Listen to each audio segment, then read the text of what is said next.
What's up everybody, Matt Maran here for another car review. This is of course the 2020 Volvo V60 T8 Polestar. Huge thanks to Volvo for providing me here with the V60 to review for you guys today. So about the V60, well, I think just in general the V60 is a beautiful wagon. I love that Volvo sells a wagon here at all because that's getting more and more rare these days. And then to make it so good looking as well is just awesome. I mean, you know, it has the same Volvo front end as all the other Volvos, but it just looks so good. I still love those Thor's Hammer LED headlights, and you have the sportier grille and the sportier bumpers and stuff on the Polestar engineered version here, which does give you an extra 15 horsepower over even a regular T8 version of the Volvo, which are now called the Recharge here for the 2021 model year, but here in 2020 still called the T8. So this is actually the only way you can get a plug-in hybrid is with the Polestar engineered version. There is no regular T8 unfortunately for the wagon, so you're going to have to be okay with, you know, these bright gold calipers, the bigger wheels, the stiffer suspension. That's the only way you can get the plug-in hybrid here unfortunately in the you know, V60. But I think most people that are into this type of thing most likely will be okay with the slightly stiffer ride and stuff, which I'll talk about more once we hit the road. And I do really like those gold calipers though. I think it really adds a nice little pop to a very otherwise subtle vehicle. You also have the charging door here on the front fender, which is the dead giveaway. This is an electrified vehicle. And then it's just so sleek. You know, I love how the mirrors are blacked out, all the trim is blacked out, even the roof rails are gloss black, and it really gives this a stealthy look. And then going out to the back end there, you know, it's just a nice and small wagon too. They do have the V90 wagon if you want something even bigger, but I just really like just the proportions here on the V60. I think it's just really looks good. I like the vertical taillights that, you know, is a signature Volvo thing. I think it looks great. Again, just a subtle badge. You have a slightly more aggressive rear diffuser here on the Polestar engineered version, and you still have the you know, dual exhaust tips there on the lower part of the bumpers. And yeah, overall, I just think this car looks really, really good. All right, so start up and go for a drive. The V60 Polestar here has the regular Volvo key, which is a nice key. It actually has some leather wrapping on it here, just a couple of buttons here on the sides, and nothing on the back. This one just has a little label, but yeah, a really nice key, nice and small, not too thick. I really like this key. So of course it's keyless access, keyless entry, and push button start. So just leave the key in your pocket, twist this engine start knob, and it starts right up nice and quietly. And if you're curious to hear my thoughts on the interior of this vehicle, I actually did a separate video with my wife going over the entire interior and doing a deep dive review on that. So if you're curious to see more of this interior, you can check out that video. But overall, it's a very nice interior and you know, is very fitting for this price range and this type of vehicle. All right, so setting off here in the Polestar version of the V60. So first thing you notice while I am starting off here in electric mode, I have it in the hybrid mode. I just charged it overnight last night on my normal slow power outlet, which by the way, if you're curious, I plugged it in around about 10:30 or 11 o'clock at night, and it said it would be fully charged by 4:30 in the morning. So this isn't a big battery. It's an 11.6 kilowatt hour battery, and so it's quoted to give you 22 miles of range. Now it was telling me 23 miles when I got in the car this morning to start driving. But regardless, you know, it's a usable amount of electric range. It's not amazing these days with stuff like the RAV4 Prime doing double that on electric range, but you know, and then also, so the back end is how you get the electric power. So the gas engine powers the front wheels and the electric motor powers the back, and it's only an 87 horsepower electric motor. So it has a pretty low threshold for how much it can actually accelerate. It accelerates a little slower than I would personally like if I'm trying to stay beneath the threshold of turning on the gas engine.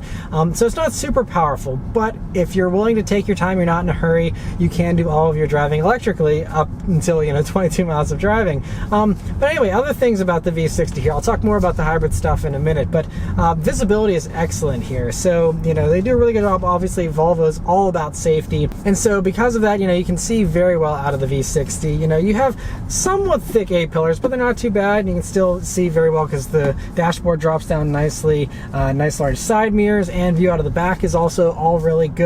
So one thing that is interesting though, as we're slowing down to a stop here, and this happens either if it's in electric mode or in gas mode, the brakes have an inconsistent feel sometimes. Sometimes they're a little more touchy than others. Regardless, they're just a little tricky to be perfectly smooth with. I know I've only driven this vehicle a little over 20 miles so far, so I'm still getting the hang of it. So I'll come back and tell you guys after a week of driving how those brakes feel, but initial impressions are they're just a tiny bit tricky. I don't know if part of that is also because it's the Polestar engineered version, because I don't remember the brakes being too tricky in the other T8 Volvos that I've reviewed in the past. Throttle response though is very immediate, because again, you have those electric motors give you a little zap of power immediately, and then the gas engine also is pretty responsive as well, especially in electric mode here.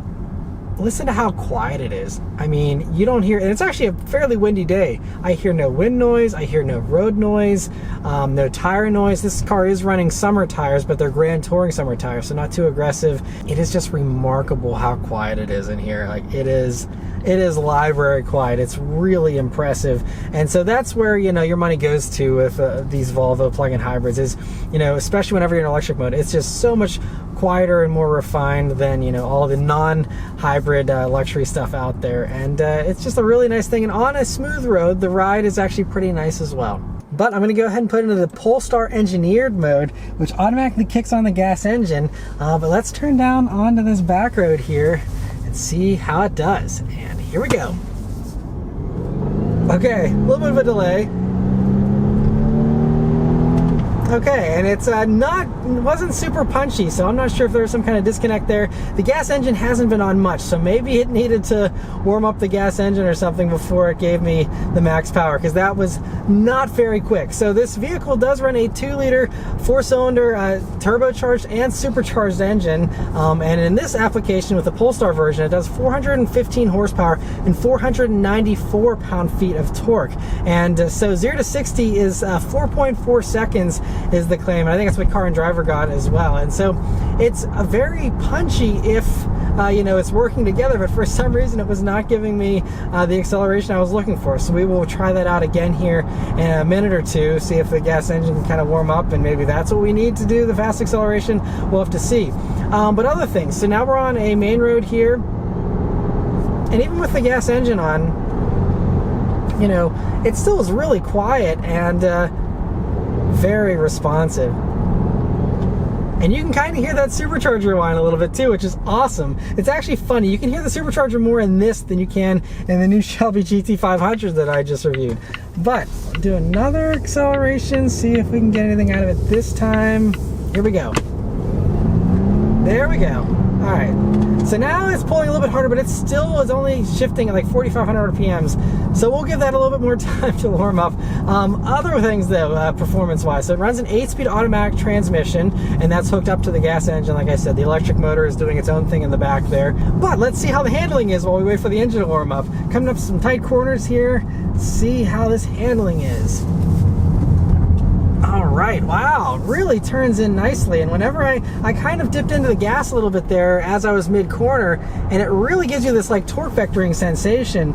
And wow, this thing is nice and flat. So this is where the Polestar version really pays off, is on a back road like this. Wow.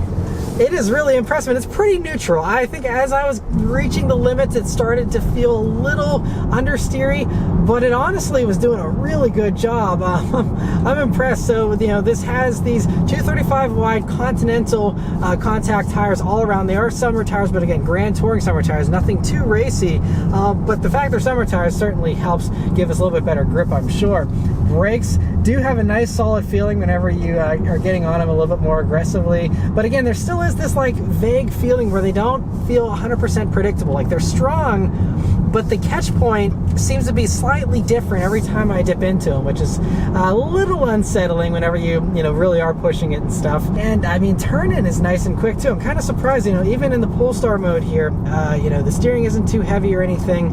It actually is nice and light, and so it really exaggerates the fact this thing really wants to dive into corners very quickly, which is kind of surprising because this thing weighs over 4,500 pounds, like 4,522, and so it's heavy. One of the things that really helps this vehicle handle so well is this has this Öhlins manually adjustable suspension setup, and it's a stiffer ride and everything, and I don't know enough about how to mess with the suspension to play around with the manual settings there, but if you do want to get into that, you can sit there and wrench away and actually get it stiffer or softer, depending on whatever it is you want to do with it. But wherever it's set now, I don't know how it's set, but it gives you a nice mix of a firm ride. It's a sporty ride, I wouldn't say it's jarring. It doesn't beat me up. It's not the most comfortable thing. I just got out of an Acura TLX, which is like a magic carpet ride compared to this. You definitely feel a lot of the road and stuff, but it's not unluxurious. It's just a sportier setup, you know, kind of like what you would maybe expect from, you know, any of the other performance variants of other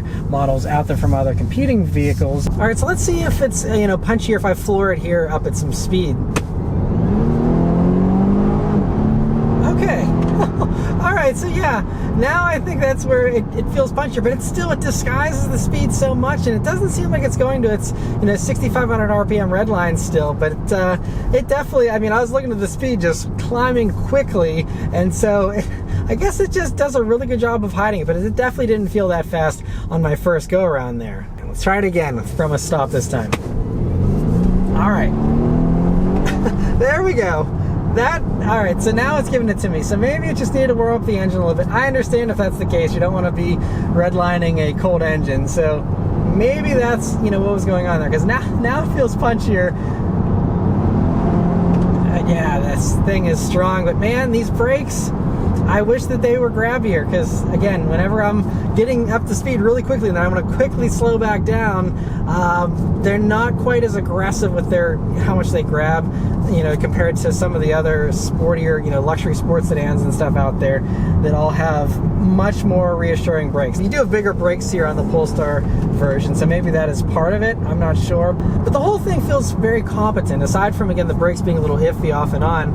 I mean, going around corners, it really does not handle like a 4,500 pound car. I think part of that is the fact that you bought a wagon if you got one of these, so you don't have to deal with, you know, the high center of gravity you have to worry about with, you know, normal SUVs and stuff. And, you know, you can get a Polestar version of the XC60 too if you'd like, but this is definitely going to be the better handler. And wow, the way this thing powers out of corners with that electric back end, it's really impressive. It kind of actually reminds me a little bit of the Acura NSX, so the way that kind of had this electric motor that gave you a little bit of boost out of a corner.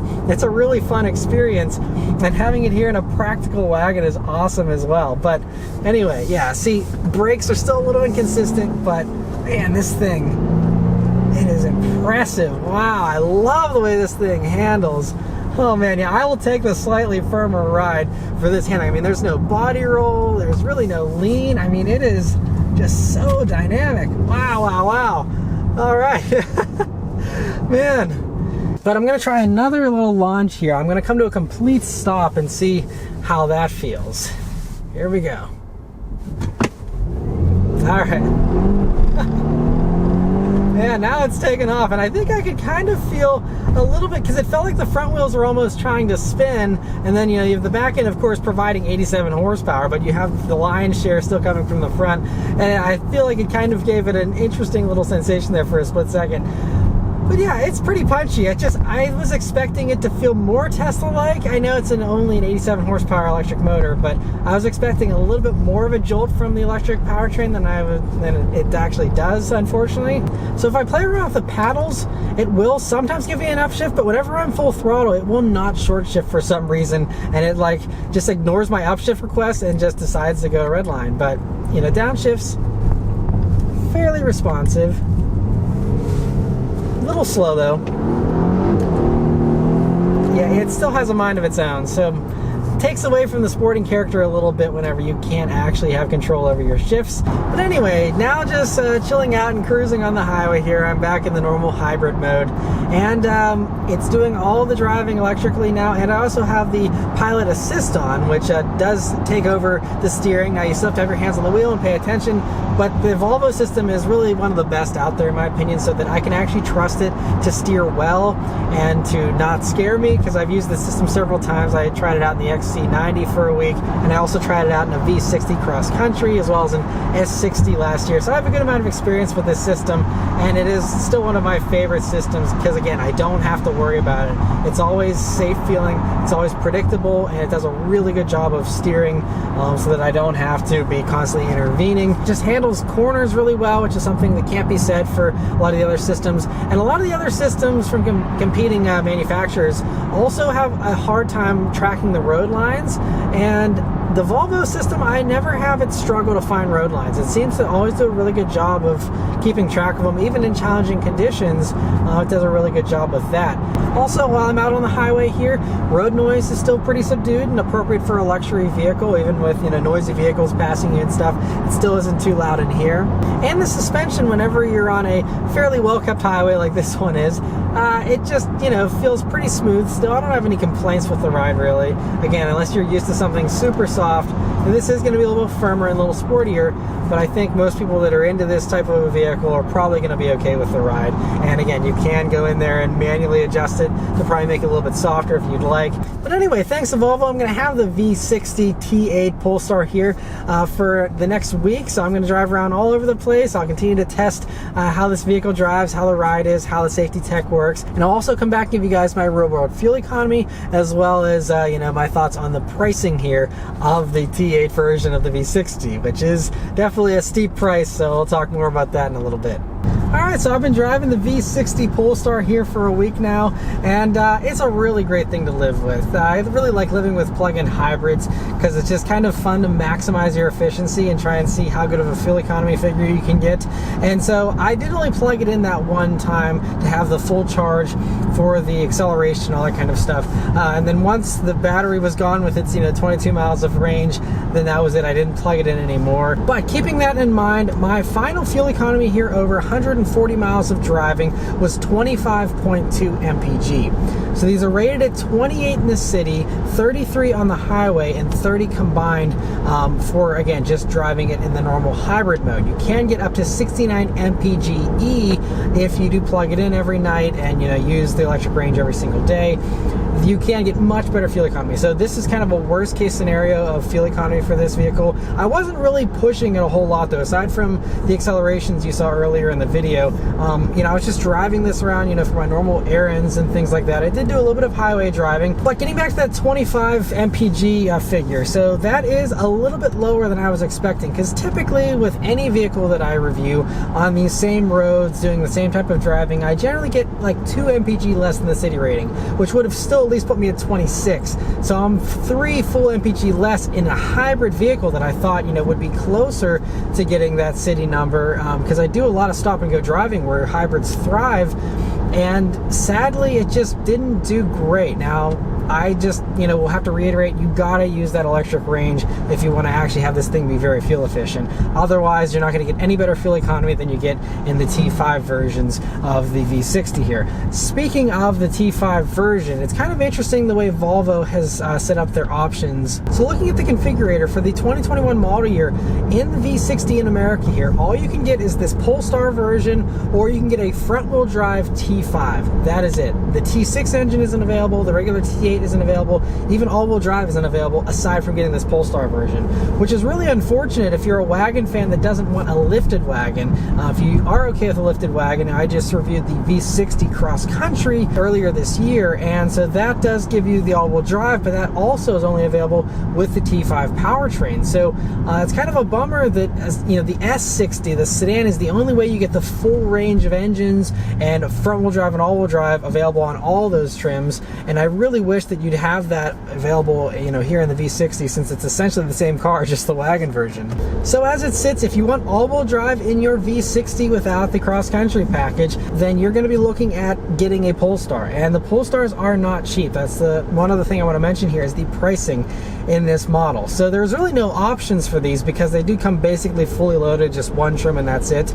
And the only option this one has is metallic paint, which is like $645.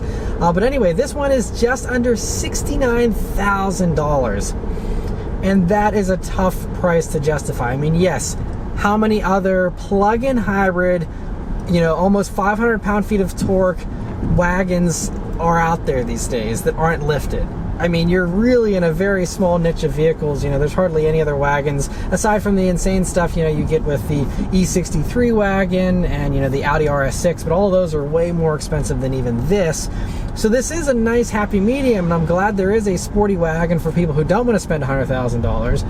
but it makes it really hard to justify getting this over an XC60, which you can get with a regular T8 version, which again only misses out on 15 horsepower. And there's also a Polestar version of that as well, but you get the better practicality with the SUV. I'm a wagon fan. I'd much rather have a wagon over an SUV, but with the XC60 you get all the choices of all the engines, all the different all-wheel drive and front-wheel drive trim combinations, which again you don't get here in this. And so it really seems like they've positioned the V60 at a disadvantage just by simply giving you less choices. And I know they had to pare down probably the most popular choices, but I still struggle to believe that a T5 front-wheel drive version is the only other way that people want a V60 wagon, or at least most buyers. I'm sure there's lots that would like the T6 version with all-wheel drive and have a vehicle that comes in the low 50,000s, nicely equipped, much more reasonable than spending another 20 grand for this. Basically, it's kind of unfortunate that they've positioned it the way they have. Now, a couple of things when I first started doing the review, I was a little bit concerned about, like the ride.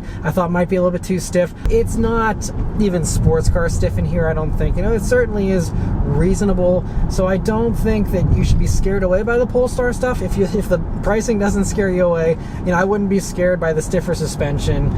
Having the extra power is nice, although this vehicle still, I did try and floor it a couple other times off camera, and even in the Polestar mode, it still doesn't feel like it's 500 pound-feet of torque. That's electrified 500 pound-feet of torque as well, which really should just fly, and it doesn't feel as punchy as it does. Again, the electric motor is only 76 horsepower or whatever, but still just wishing that it felt a little faster than it does, especially considering that nearly $70,000 price tag.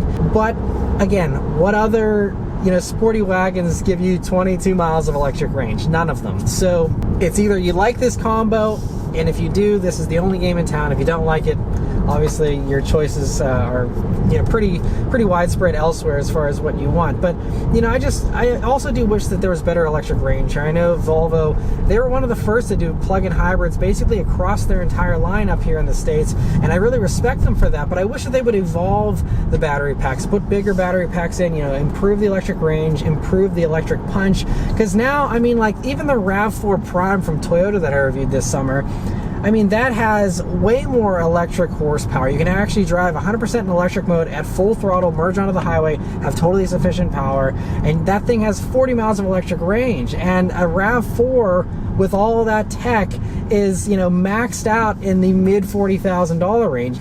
So why that is faster, and it actually feels faster than this, even though this has way more horsepower and torque.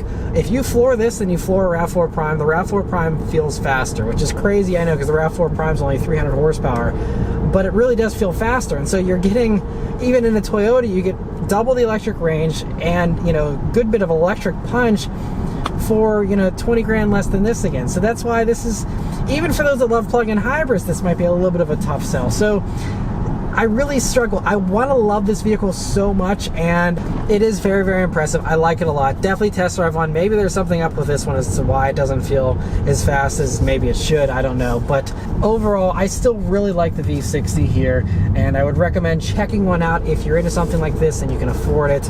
I still think it's a very cool combo, and I just respect Volvo for offering it because, once again, no one else does. And that takes bravery, and I'm sure they don't sell a ton of these things, and so I respect them for even bothering to do this at all. This vehicle is really a gift regardless of the price tag and its slight shortcomings. This vehicle truly is an awesome gift for enthusiasts that love wagons.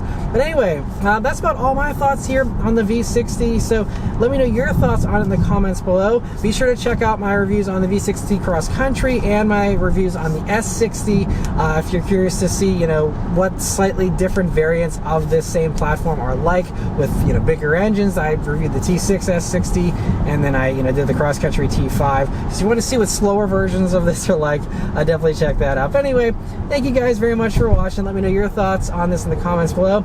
I'll see you guys in the next one. Take care.